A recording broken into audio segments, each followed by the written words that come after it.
Hi, Mary Dacey, day 4.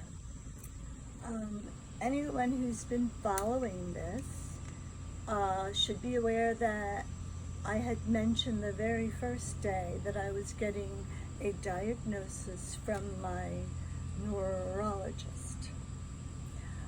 I haven't gotten into all of the things that I have been diagnosed with on the way to where I am at right now.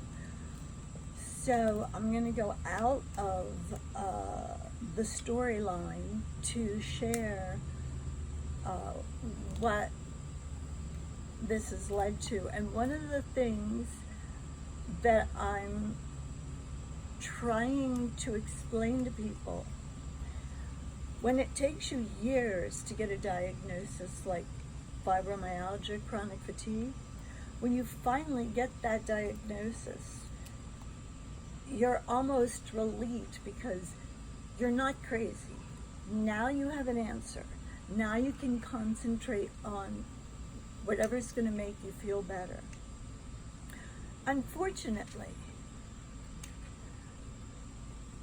what I have found in my case, and I believe a lot of other patients have found, that initial diagnosis isn't necessarily the final or what they should have diagnosed or kept looking for.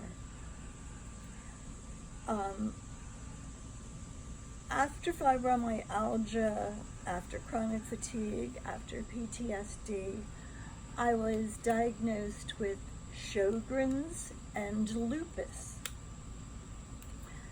And yes, I had all the symptoms of these two diseases, but the doctors all missed it until I went to an eye doctor who diagnosed it. And I can't stress the importance enough of being proactive and doing your own research, because today my diagnosis is that I have ANS. And ANS is a disease that attacks the antonomic-nervous system. Not only that, dysautonomia, which includes all of the organs and the functions of the organs that the ANS controls.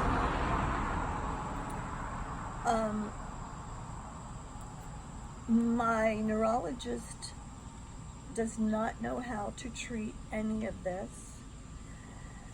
And when I asked about his first diagnosis, which was multiple chronic strokes based on my MRI of my brain, today he had no answers other than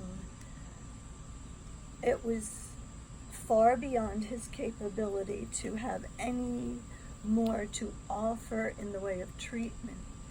I should go to Mayo or the Cleveland Clinic. When you read about all of these, the only thing I can think is going down the road,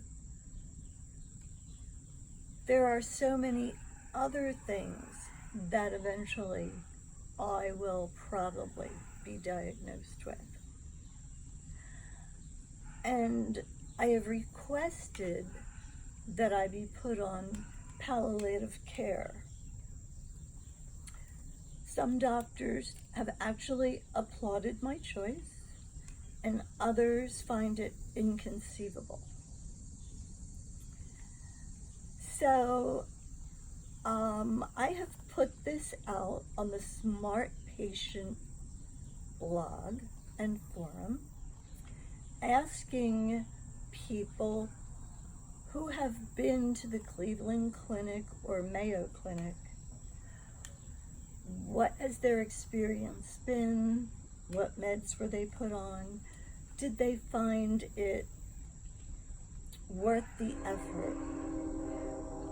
Because for the past 5 years, I've had no quality whatsoever of life, only quantity. And I do not want to increase the quantity if I'm going to continue to spiral downward. I hope I've given you something to think about, and I hope that you will share this with anyone else you know that has been diagnosed with autoimmune issues. And hopefully I'll continue tomorrow. See you later.